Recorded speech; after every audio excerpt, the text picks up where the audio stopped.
The only empty seat in the packed federal courtroom was the one beside me.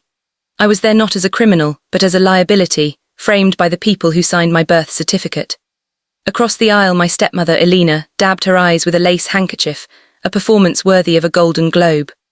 My half-brother, Preston, watched me with a smirk so thin it looked like a paper cut, convinced my public dismantling was a guaranteed formality. I was 38, my name was Elias Vance, and I was sitting in the district court in downtown Boston. My hands were balled into fists under the heavy oak table.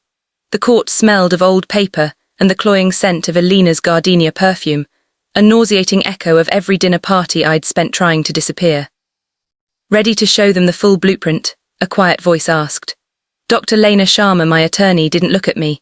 She was busy stacking 4 immense plain cardboard file boxes on the table. Their sheer bulk was a statement. I've been ready for 8 years, Lena, I murmured. Lena glanced at the row of reporters from the financial papers and the clutch of Beacon Hill investors my father had invited to witness my ruin. They didn't just want the asset liquidation, Elias. They wanted the obituary, the family failure who couldn't handle the inheritance. Let them write the eulogy, I said, the words cold. We brought the resurrection. The room stood as Judge Malcolm Finch entered.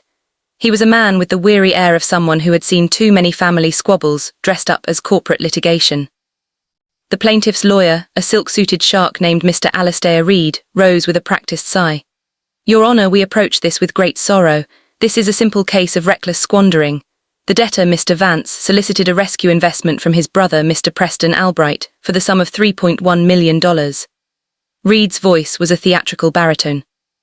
This was explicitly meant to stabilize his fledgling company, Ether Dynamics, a venture my clients have charitably described as a technical consulting firm.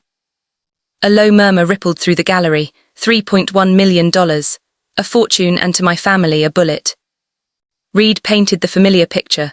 Preston, the generous heir, sacrificing his own funds for his emotionally unstable brother. Me, the fool who blew it all on unnecessary server farms and experimental R&D. Ether Dynamics is a ghost, Your Honour, Reed concluded, leaning into the mic. A speculative fever dream that burned up capital faster than an oil well fire. We are asking the court to pierce the corporate shell, seize the remaining digital assets, and grant Mr. Albright full relief as the sole secured creditor. Elena let out a carefully timed, shaky breath. My father, August Vance, beside her, wore the mask of stoic disappointment he'd perfected over 2 decades. Lena stood. She didn't have Reed's theatrics, but she possessed surgical precision. We contest everything, Your Honour, she stated plainly.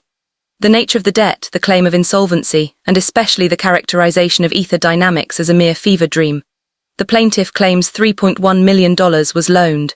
We will demonstrate that the paperwork for that loan is, at best, a manipulative accounting fiction, and at worst, an outright forgery.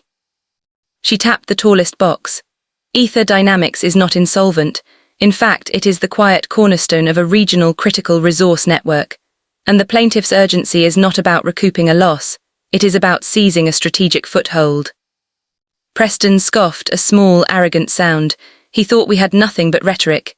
He thought my company was a glorified hobby. Judge Finch pulled the immense file toward him. He looked like he was bracing for a long, tedious day.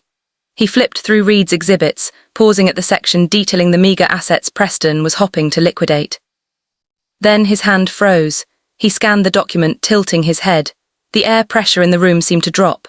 Judge Finch slowly removed his reading glasses. He didn't look at the lawyers, he looked directly at me. Counsel, approach, the judge commanded, his voice a low gravel. Lena and Reed moved forward.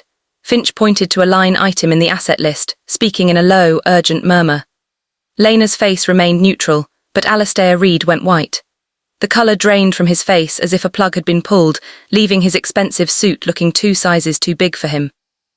Sit down, the judge ordered, waving them back. Reed stumbled to his table, whispering frantically to Preston, who glared back, confusion quickly turning to panic. My father's stoicism finally fractured, the pure instinct of the predator replacing the mask of the victim. Judge Finch looked out over the courtroom, not bothering to put his glasses back on. He held them like a cudgel. Mr. Vance, the judge addressed me directly.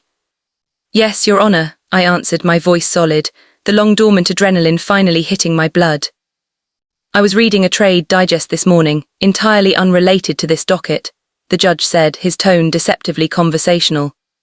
It discussed the recent implementation of a new highly specialized monitoring and failsafe system, a classified contract, for the state's regional water and gas distribution grid, a system designed to repel sustained foreign-backed network attacks.